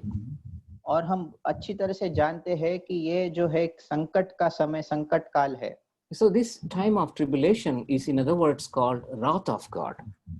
और ये जो संकट काल का समय है, इसको दूसरे शब्दों में परमेश्वर का क्रोध कहते हैं। Again, we see it is called as destruction. और हम ये भी लिखा है, हम देखते हैं कि इसको विनाश करके कहते हैं। As we have already read 1 Thessalonians chapter 5 and verse 3, it is called sudden destruction. और हमने पहला थिस्सलुनी 5 अध्याय तीसरे वचन में जैसे पढ़ा है, एकाएक विनाश आ पड़ेगा। And it is also called wrath according to 1 Thessalonians chapter 5 and verse 9. और पहला थिस्सलुनी 5 अध्याय 9 वचन के अनुसार इसको परमेश्वर का क्रोध भी कहा जा सकता है। And it is also called as trouble or travail according to 1 Thessalonians 5:3, which we have already read. और हमने जैसे पढ़ा पहले थिस्सलुनी 5 अध्याय तीसरा वचन, इसको जैसे कि पीड़ा या गर्भवती पर आने वाली पीड़ा कह सकते हैं। So, in other words, the tribulation is a time of judgment of God. तो दूसरे शब्दों में ये जो संकट काल है, ये परमेश्वर के न्याय का समय है। So actually, we will look into it tomorrow in more clearly, but the Lord had not prepared or chosen us for this kind of, wrath of God or destruction, or in other words, for judgment. तो इसको और भी विवरण से हम कल देखेंगे, लेकिन प्रभु ने हमको इस तरह इस विनाश के लिए या फिर नाश होने के लिए या फिर न्याय के लिए हमको नहीं चुना है। That's very important thing that we would like to consider tonight. और ये बहुत ही मुख्य बात है जिसको आज हम देखना चाहेंगे। The Lord has not appointed us for the wrath of God, but for salvation. तो परमेश्वर ने हमको उसके क्रोध के लिए नियुक्त नहीं किया, लेकिन उद्धार पाने के लिए ठहराया है। So that salvation is the next point that we can consider. और ये उद्धार जो है वो अगली बात है, अगला गुण हम देख सकते हैं। Number 1 is the hope. और पहली बात आशा है। Number 2 is the resurrection. और दूसरी बात पुनरुत्थान है। Number 3 is the rapture. और तीसरी बात रैप्चर है। Number 4 is the wrath of God. और चौथी बात परमेश्वर का क्रोध है। Number 5 is salvation that we can consider together with rapture. और पांचवी बात हम उद्धार को देखते हैं, जिसको रैप्चर के साथ साथ हम देखना चाहेंगे। This salvation, Apostle Paul is not talking about the forgiveness of our sins at the time when we are born again or when we have accepted Lord Jesus Christ, receiving him into our hearts as our personal Savior. और ये जो उद्धार की बात प्रेरित पौलुस ने लिखी है, ये हमारे नए जन्म जन्म के विषय में नहीं लिखा जब हमने प्रभु यीशु को ग्रहण किया था हम और व्यक्तिगत उद्धारकर्ता करके उसको स्वीकार किया था, उस उद्धार के विषय में नहीं लिखता है, but it is the redemption from the tribulation or from the wrath of God. लेकिन ये जो उद्धार यहाँ पर लिखा है वो परमेश्वर के आने वाले क्रोध से छुटकारे के विषय में कहता है। And same thing is mentioned in the Bible in many scripture portions. और इसी बात को कई बाइबल के भाग में हम देखते हैं दोहराया गया है। And maybe we will see a couple of them. Kindly turn to 1 Peter chapter 1 verse 5, please. और पहला पत्रस पहला अध्याय 5 वचन की ओर हम मुड़ेंगे। Yes, brother. जिनकी रक्षा परमेश्वर की सामर्थ से विश्वास के द्वारा उस उद्धार के लिए जो आने वाले समय में प्रकट होने वाली है की जाती है। So this is the salvation that is going to be revealed. तो ये वो उद्धार है जो प्रकट होने वाला है। And Romans chapter 13 verse 11 talks about the same thing. और रोमियो का 13 अध्याय और 11 वचन इसी बात के विषय में लिखा है। Yes, brother. हाँ, रोमियो का 13 अध्याय और उसका 11 वचन, समय को पहचान कर ऐसा ही करो इसलिए कि अब तुम्हारे लिए नींद से जाग उठने की घड़ी आ पहुंची है, क्योंकि जिस समय हमने विश्वास किया था उस समय के विचार से अब हमारा उद्धार निकट है। So here we see Uddhar Nikat hai. That means salvation is much more nearer. It's talking about our redemption from the wrath of God that is to come. और यहाँ पर जो हमारा उद्धार निकट है लिखा है वो परमेश्वर के आने वाले क्रोध से हमारे छुटकारे के विषय में लिखा है। So actually the Lord is not preparing for the tribulation time or for the wrath of God or for the judgment, but God is preparing for the rapture, for the redemption, to meet the Lord. और हम देखते हैं कि परमेश्वर जो है वो उसके न्याय के विषय में या फिर आने वाली क्लेश और संकट काल के विषय में तैयारी नहीं करता, लेकिन उसका जो पुनरागमन है उससे पहले जो रैप्चर है हमारा उठाया जाना है उस विषय में तैयारी करता है। So now the question is, are you preparing for the tribulation time or are you preparing for the rapture? तो अब जो सवाल हमारे सामने है, क्या हम उठाए जाने के लिए रैप्चर के लिए तैयारी करते हैं या फिर हम संकट काल के लिए हमने तैयारी की है? But then Lord does not want us, or he did not appoint us for the wrath of God. लेकिन प्रभु ने हमको उस क्रोध के लिए नियुक्त नहीं किया है। That's what he wrote to the believers at Thessalonica.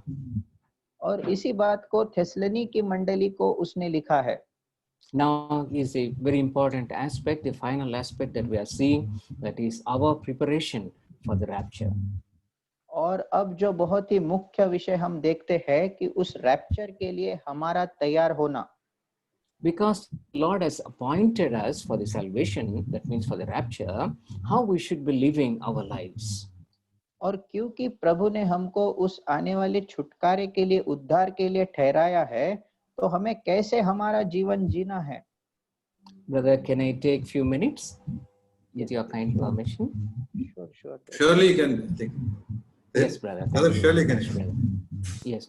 Here in the same epistle, we see Apostle Paul is writing about, the living or even preparation for the coming of Lord Jesus Christ. और यहाँ पर हम देखते हैं प्रेरित पौलुस जो है वो प्रभु यीशु मसीह के दूसरे आगमन के लिए तैयार होने के विषय में लिखता है। And he talks about in chapter 5 about the darkness, night, light and day. और यहाँ पर हम देखते हैं 5 अध्याय में वो अंधकार और रात और दिन और उजियाला के विषय में लिखा है। So all these things are talking about our preparation. और ये सारी बातें हमारे तैयार होने के विषय में लिखी हुई है। Two things are very importantly Apostle Paul had written to them concerning their preparation for the coming of Lord Jesus Christ. और 2 बातों को बहुत ही सफाई से प्रेरित पौलुस ने लिखा है, प्रभु यीशु मसीह के आगमन के लिए तैयार होने के विषय में इन बातों को लिखा है। Chapter 5 and verse 6. और 5 अध्याय और उसका 6 वचन, इसलिए हम दूसरों के समान सोते न रहे पर जागते और सावधान रहे। Watch and be sober. जागते और सावधान रहे। We need to understand in greater detail the meaning of these two things. और अधिकाई से इन दो महत्वपूर्ण बातों के अर्थ को हमें समझना है। So to understand, let us see the first group of people, those who are sleeping, and those who are sleeping, they are children of darkness and children of night. और इसको समझने के लिए पहला उन गट को हम देखेंगे जो लोग सोते रहते हैं, और ये लोग अंधकार के और रात की संतान है। And here he's talking about sleeping. और यहाँ पर वो सोने के विषय में लिखा है। It is not exactly like those who are asleep in the Lord. और इसका As we earth see in ये chapter नहीं, 4. हाँ, चौथे अध्याय में जैसे हम ने देखा, इसका अर्थ ये नहीं जो प्रभु यीशु में पहले ही सो गए हैं। But these people, those who are they are sleeping, their spiritual senses are not active. लेकिन ये जो लोग यहाँ पर सोए हुए हैं, इसका अर्थ है कि उनका जो आत्मिक उनके अंग है वो काम नहीं करते। In other words, they are living in darkness. और दूसरे शब्दों में वो जैसे अंधकार में जीवन बिता रहे हैं। And they are children of night. और वो रात की संतान है। Darkness speaks about sin. और अंधकार जो है वो पाप को दर्शाता है। Darkness speaks about the ignorance of the very existence of God. और अंधकार जो है वो परमेश्वर के उपस्थिति के विषय में अज्ञानता को प्रकट करता है। Or it is the darkness that devil actually brings in their spiritual lives. और इसको हम कह सकते हैं कि ये अंधकार वो शत्रु शैतान का काम है जो वो अंधकार उनके आत्मिक जीवन में लेकर आता है। As it is written 2 Corinthians chapter 4 and verse 4. और जैसे लिखा है 2 करंथी 4 अध्याय और 4 वचन में, The God of this world has blinded the minds of those who do not believe in Lord Jesus Christ. जिनकी बुद्धि इस संसार के ईश्वर ने अंधी कर दी है, ताकि मसीह जो परमेश्वर का प्रतिरूप है उसके तेजोमय सुसमाचार का प्रकाश उन पर ना चमके। Yeah, their minds are darkened. तो उनकी बुद्धि जो है वो अंधकार में कर दी गई है। So it is spiritual darkness. और ये आत्मिक अंधकार है। Living in sin. पाप में जीवन बिताना। And not knowing about God. और परमेश्वर के विषय में अज्ञान रहना। And those are the people, those who are living in the sin, they are actually journeying towards the judgment, which we call as night. और ये लोग जो इस पाप में अवस्था में जीवन बिता रहे हैं और वो इस अंधकार में और इस न्याय की ओर यात्रा करते जा रहे हैं। Night speaks about the judgment. और ये रात जो है वो भी न्याय को प्रकट करती है। And it is also talking about the death also. और ये मृत्यु को भी प्रकट करती है। So Apostle Paul is writing to the believers at Thessalonica, and he told that you are not children of darkness, neither you are children of night. और प्रेरित पौलुस थेसलोनी के विश्वासियों को लिखता है कि ना ही तुम अंधकार के संतान हो और ना ही तुम रात के संतान हो। The Lord had forgiven your sins. और प्रभु ने तुम्हारे पापों को क्षमा कर दिया है। The Lord had enlightened your eyes of understanding. और प्रभु ने तुम्हारे समझ की आंखों को खोल दिया है। He opened your eyes. उसने तुम्हारे आंखों को खोल दिया है। And we are not destined to the death, but the Lord had brought us to life.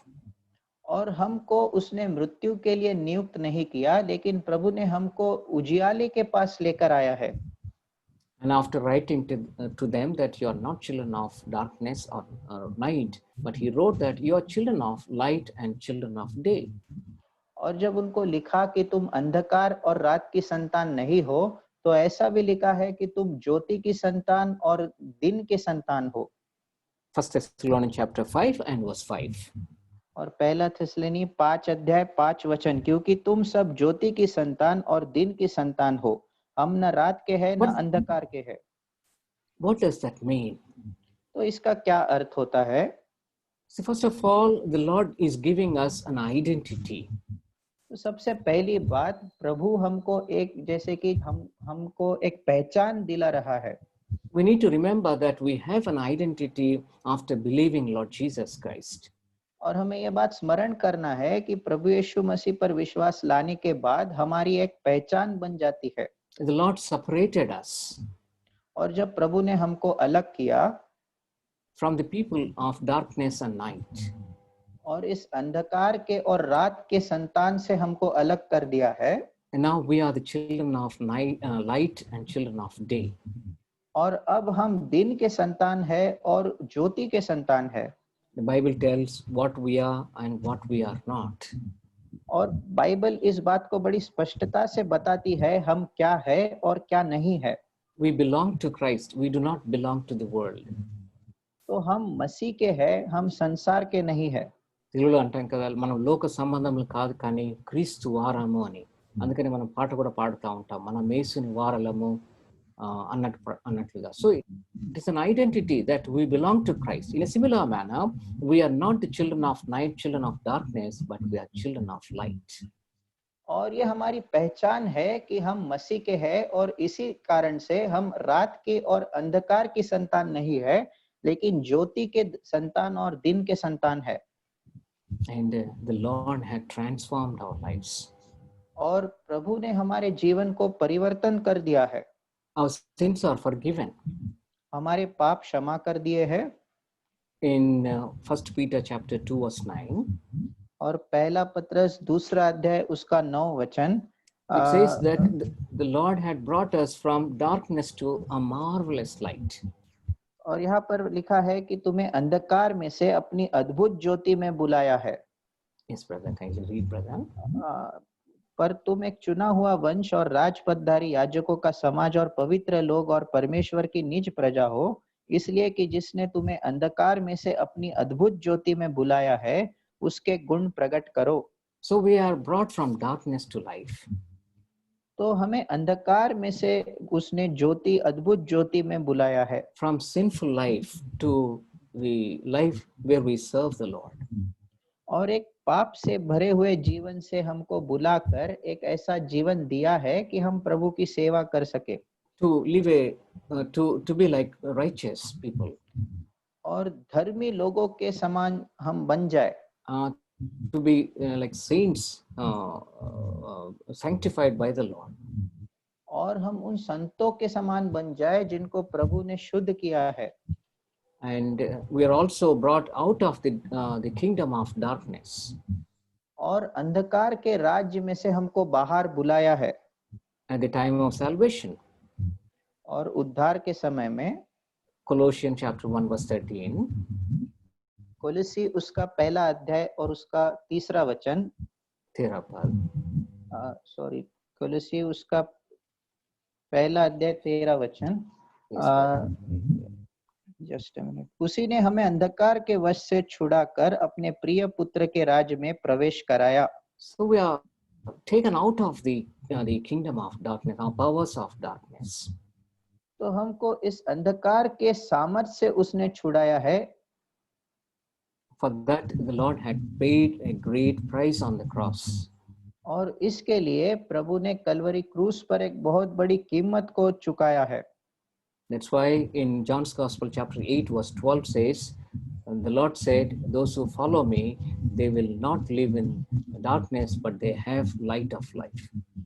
और इसलिए यूहन्ना उसका 8 और 12 वचन में ऐसा लिखा है, जो मेरे पीछे हो लेगा वह अंधकार में न चलेगा परंतु जीवन की ज्योति पाएगा। So this is how the Lord has changed our lives.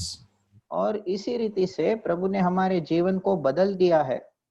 While we are preparing for the coming of Lord Jesus Christ, और जब हम प्रभु यीशु के आने के लिए तैयार हो रहे हैं, because we are children of light, और क्योंकि हम ज्योति की संतान है, because we are children of day, और क्योंकि हम दिन के संतान है, we should not sleep.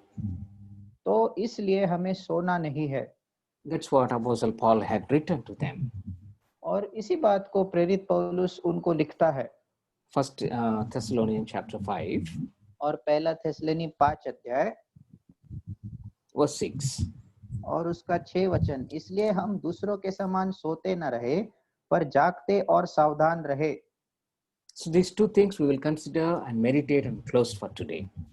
और इन दो बातों के ऊपर ध्यान मनन करके हम खत्म करेंगे।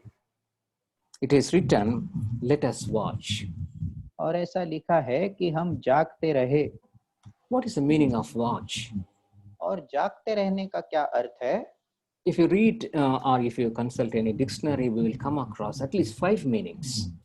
और अगर आप किसी डिक्शनरी में इसका अर्थ ढूंढोगे तो आपको कम से कम 5 अर्थ इसके मिलेंगे। And actually, it is exactly what the Bible also tells us. और ये ही बात बाइबल में भी बिल्कुल हमें दिखाई देती है। It is watching means it is something like we be all the time resisting sleep. और जागते रहने का अर्थ है कि हमेशा ये नींद का विरोध करना। That means we should resist going back to the past old life. और इसका अर्थ है कि हमारा जो पुराना जीवन है उसका हमें निरंतर विरोध करते रहना है। The second meaning of being watchful is give complete or give attendance. और जागते रहने का दूसरा अर्थ है कि पूरा हाजिरी को वहां पर लगाना है। Or being alert. और या फिर उसको चौकन्ना रहने के विषय As में if लिखता है। the Lord is going to give us some instruction, so we make all our spiritual senses all the time alert. और जैसे प्रभु हमको कुछ जैसे कि सूचनाओं को देने वाला है, इसलिए हमें हमेशा सचेत और चौकन्ना रहना है। And third meaning is और इसका तीसरा अर्थ है to heed or to pay a close attention to what the Lord is telling us and what the Lord is asking us to do. और इसका तीसरा अर्थ है प्रभु हमसे जो बात कह रहा है या फिर हमें करने के लिए जो बात बता रहा है उसकी तरफ ध्यान देना। And the fourth meaning is protecting ourselves against dangers. और इसका चौथा अर्थ है हमें अपने आप को हमारी खतरों से हमको बचाना है। Guarding, in other words. और दूसरे शब्दों में अपने आप की हमें रक्षा करनी है। Watch means, fifth word means working like a watchman. I mean, alerting others also of the dangers. और इसका पांचवा जो अर्थ है कि इसको एक वॉचमैन की नाई दूसरों को भी हम इसके चेतावनी दे सके और दूसरों को भी हम जागते रहने के लिए कह सके। So that is what the complete meaning of being watchful. तो इसका अर्थ पूरा अर्थ जागते रहने का यहाँ पर हम देखते हैं। Mark's Gospel chapter 13.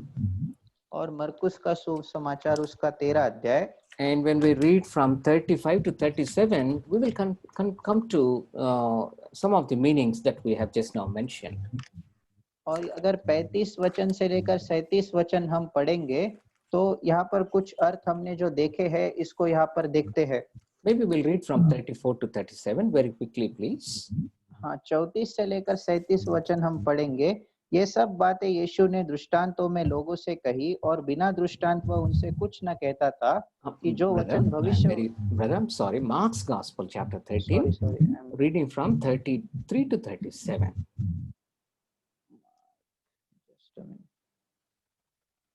मार्कुस उसका 13 अध्याय और 34 से लेकर आगे हम पढ़ेंगे 33 to 37. देखो जागते और प्रार्थना करते रहो क्योंकि तुम नहीं जानते कि वह समय कब आएगा। यह इस मनुष्य की सी दशा है जो परदेश जाते समय अपना घर छोड़ जाए और अपने दासों को अधिकार दे और हरेक को उसका काम बता दे और द्वारपाल को जागते रहने की आज्ञा दे। इसलिए जागते रहो क्योंकि तुम नहीं जानते कि घर का स्वामी कब आएगा, सांझ को या आधी रात को या मुर्ग के बांग देने के समय या भोर को। ऐसा न हो कि वह अचानक आकर तुम्हें सोते पाए। और जो मैं तुमसे कहता हूँ वही सबसे कहता हूँ, जागते रहो। So here we understand at least some of the meanings that we saw. doing the work that God has given unto us, resisting to fall into sin, and also alerting others and taking care of what God has given unto us. So these are the meanings that we come across.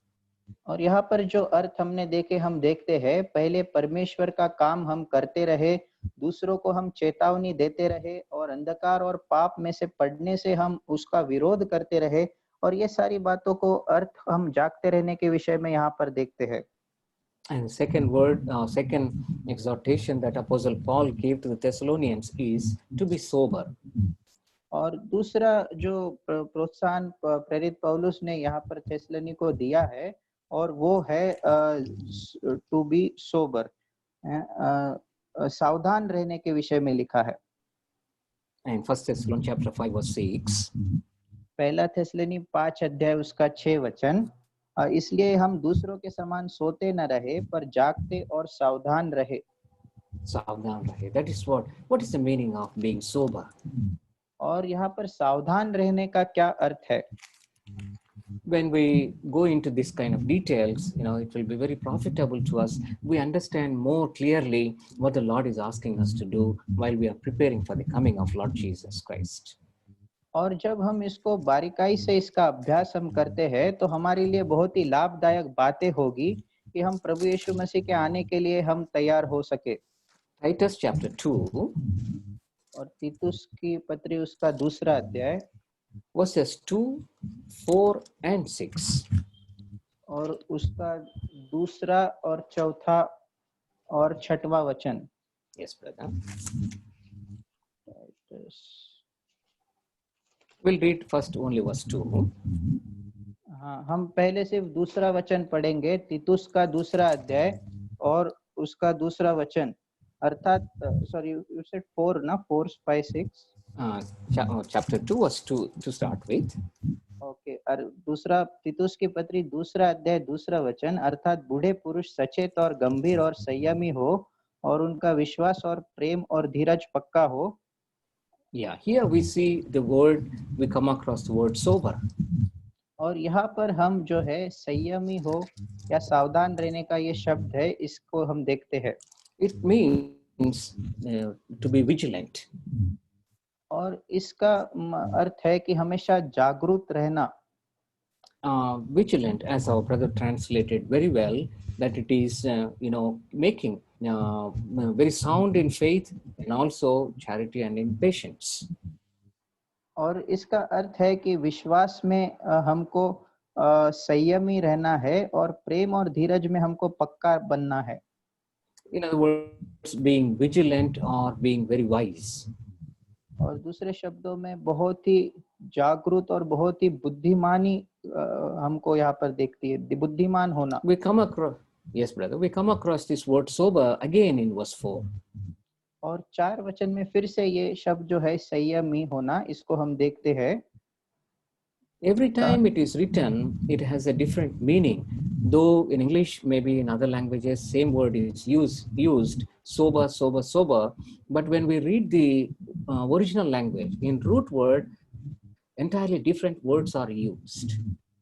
और यहाँ पर कई बार अन्य अन्य वचनों में अन्य अन्य इसका अर्थ हमको दिखाई देता है। इंग्लिश में यही सोबर इस शब्द को बार बार लिखा है, लेकिन जब मूल भाषा में हम देखते हैं तो इसका बहुत ही अलग अर्थ होता है। Verse 4. और इसका 4 वचन, ताकि वे जवान स्त्रियों को चेतावनी देती रहे कि अपने पतियों और बच्चों से प्रीति रखे। एंड 5 वर्ष, और संयमी, पतिव्रता, घर का कारोबार करने वाली, भली और अपने पति के अधीन रहने वाली हो, ताकि परमेश्वर के वचन की निंदा न होने पाए। So in verse 4 we see that word sober, that means it is disciplined. और यहाँ पर हम देखते हैं संयमी, ये जो वचन है इसका अर्थ है कि एक अनुशासन का वाला जीवन हमारा हो। Yeah, we must be very disciplined in our Christian life. और हमारे मसीही जीवन में हमको बिल्कुल एक अनुशासन और का जीवन हमको बिताना है। It is verse 2 especially for the young people.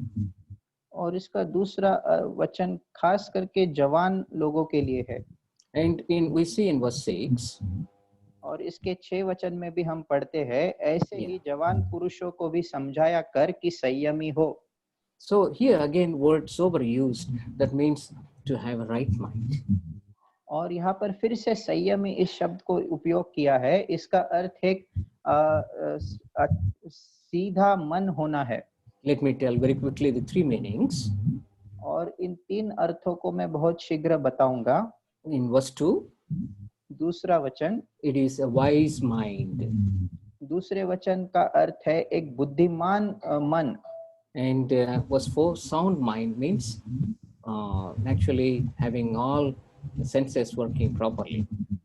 और चार वचन में एक इसका संयम इस शब्द का अर्थ है कि हमारे सारे जो अंग है वो या फिर हमारे सारे जो सेंसेस है वो बिल्कुल अच्छी तरह से काम करते रहे। In verse 6, it is a right mind.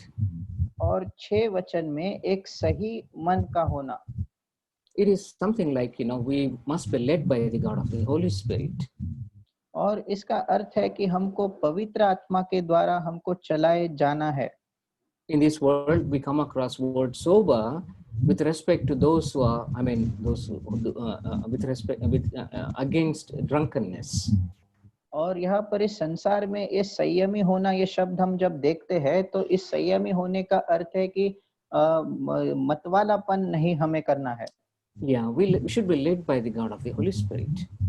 लेकिन हमको प्रभु पवित्र आत्मा के द्वारा हमको चलाया जाना है। So at the coming of Lord Jesus Christ, ताकि जब प्रभु यीशु मसीह का दूसरा आगमन हो, we should be very careful that we need to be led by the God of the Holy Spirit, not by the senses of our flesh or the things of this world should lead us. और इसलिए ताकि उस समय प्रभु यीशु के आगमन के समय हम पवित्र आत्मा के द्वारा हम चलाए जाए और हमारे शरीर के अवयवों के द्वारा नहीं और इस संसार की बातों के द्वारा नहीं, लेकिन पवित्र आत्मा के द्वारा हम चलाए जाए। We will see more on these aspects tomorrow if the Lord tarries to come. और अगर प्रभु का आना नहीं होता तो कल के दिन इस विषय को और भी अधिकाई से हम देखेंगे। Let us close with one or two verses as a promise that God has given unto the Thessalonian believers.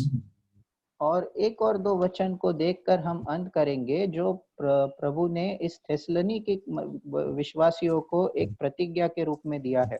That the Lord may also comfort us, the Lord may also encourage us with these words. और इसके द्वारा प्रभु हमें भी सांत्वना दे और हमें भी प्रोत्साहन दे। 1 Thessalonians chapter 5 और पहला थेसलोनी उसका 5 अध्याय verse 10. और उसका 10 वचन, वह हमारे लिए इस कारण मरा कि हम चाहे जागते हो चाहे सोते हो सब मिलकर उसी के साथ जिए। So whether we are asleep or alive, some of our dear ones have already passed away to be with the Lord. So they are also with the Lord and we are also with the Lord. So our Lord is with us whether we are asleep or whether we are alive. और हमारे कुछ प्रियजन वो पहले से ही प्रभु में सो गए हैं, लेकिन वो भी प्रभु के पास है और हम जो जीवित है हम भी प्रभु के पास है। तो चाहे हम जागते हो या चाहे हम सोते हो, हम सब उसी के पास है। Now 23 and 24. और अब 23 और 24 वचन, शांति का परमेश्वर आप ही तुम्हें पूरी रीति से पवित्र करे और तुम्हारी आत्मा और प्राण और देह हमारे प्रभु यीशु मसीह के आने तक पूरे पूरे और निर्दोष सुरक्षित रहे।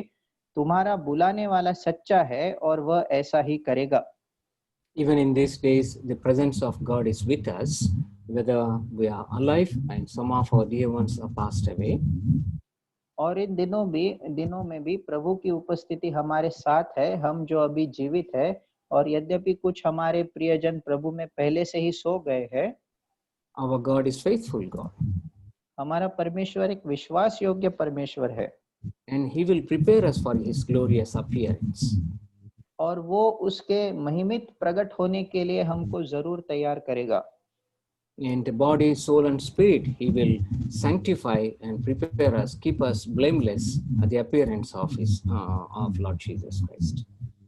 और हमारे शरीर, प्राण और आत्मा में वो हमको शुद्ध करेगा और उसके प्रकट होने के दिन तक और उसके दूसरे आगमन तक हमको निर्दोष बनाए रखेगा। May the Lord help us. प्रभु हमारी सहायता करे। Brother, you can close it. Brother, you may close in prayer. Yes, brother. Our gracious, loving Heavenly Father, in the precious name of our loving Savior, the Lord Jesus Christ, we come before the throne of your grace with much worship, praise, and thanksgiving.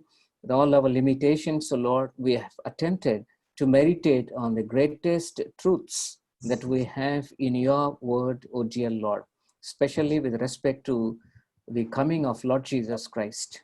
Lord, we have meditated on the hope and resurrection, rapture, wrath, tribulation, salvation, and also the preparation. Oh Lord, you have asked us to comfort one another with these things. There is no greater matter that we should be considering in these days than the return of our loving Savior, the Lord Jesus Christ, because his coming comforts us, oh dear Lord, those who are going through the manifold difficulties in this world. Oh Lord, you have given us the great hope in Lord Jesus Christ that the people of this world do not have, oh dear Lord, that we will be seeing you and we will be seeing our loved ones, and also death is not the end, and we will come out of the death. We will rise from the death, oh Lord. And also you have said that resurrection is the greatest mystery, oh Lord, that those who have believed on you as our loving Savior conquered death, one day we are going to conquer the death also. And those who are dead, they will be, oh Lord, united with our glorious bodies. And those who are alive at the coming of Lord Jesus Christ, we will be translated, we will be changed, we will be even transformed, oh Lord. We thank you for all the truths that you have preserved for us in your word. And also your coming, oh Lord, as you have given us a promise that you yourself, what a great honor you give to your people. You're coming to receive thine people in the middle of the air, oh Lord. You have said, I will come again, O Lord, in the rapture. You will come with a great glory and with the sound of an archangel. Therefore, we thank you, we worship you. Great honor to the church, those who are waiting for your coming, those who are expectantly loving or even loving your appearance, O Lord. You come, and Lord, to receive them and to be with you, Lord, to meet you and to be ever with you, dear Lord. And to, Lord, join that joy of the Lord, even that blessedness of coming to the marriage supper of the Lamb, O Lord. You have not chosen us, or you have not appointed for the wrath, tribulation. And when we see in the book of Revelation, what a terrible, O Lord, form of the wrath of God is pronounced upon the people during those 7 years, O Lord. But you have not appointed for that wrath. You have appointed for the salvation, even redemption at the time of rapture. Oh Lord, how we can escape the wrath of God, judgment of God. And those who have believed upon you, according to John's Gospel 5:24, we have passed from the judgment to the life, O Lord, and even death to life. We thank and worship and praise you, dear Lord. Lord, as we have considered how we should be preparing, enable us to understand completely about how to be watchful and to be sober, O dear Lord. You have given us an identity that we are not the children of night, children of darkness, but we are the children of day and light. Enable us that we may protect our separation, an identity that we have in you, dear Lord, and be watchful and be sober, Lord, to coming and to meet you, Lord, when you come in the middle of the air. You have said whether we are alive or asleep, ever we are with you, Lord. Your presence will never leave us nor forsake in death or in life. And also our loving Savior is a faithful one, and he will do it, and he will preserve and even, Lord, protect our body, soul, and spirit, sanctified through the blood of Lord Jesus Christ, unto the coming of Lord Jesus Christ. We thank you, dear Lord, for all the dear ones, those who could come and spare some time, O Lord, in this manner. We pray that you may bless us abundantly. Prepare us for tomorrow's Bible study also, when we consider 2 Thessalonians, so dear Lord, more in detail of the coming of Lord Jesus Christ. We pray this prayer with thanksgiving in the very precious name of our loving Savior, the Lord Jesus Christ. Amen. Amen. आमीन प्रभु की स्तुति हो। प्रभु की इच्छा तो कल शाम को 7:30 बजे इसी समय बाइबल अध्ययन के लिए हम मिलेंगे। हमारा भाई ऐज़ा तिमोथी हमारे बीच में रहेंगे प्रभु की इच्छा तो। और कल दोपहर को 3 बजे बहनों के बीच में सेवकाई है। अहमदाबाद में से हमारे बहन सौदामिनी हमारे बीच में वचन की सेवकाई करेंगे। इन दोनों सेवकाई के लिए कृपा करके प्रार्थना करें। ये दोनों सेवकाई के लिए कृपा करके प्रार्थना करें और हम अंतिम आशीष के बाद में यहाँ पर पैदा हो जाएंगे। Google is there with us? Brother Google? Okay, brother, kindly give benediction, brother. Yes, brother. May the love of the Father, grace of Lord Jesus Christ, blessed communion, abiding presence, leading and protection, guidance of the God of the Holy Spirit be with us both now and forevermore. Amen. Amen. Amen. Praise the Lord. Praise the Lord. Praise the Lord, brother. Praise the Lord, brother. Praise the Lord.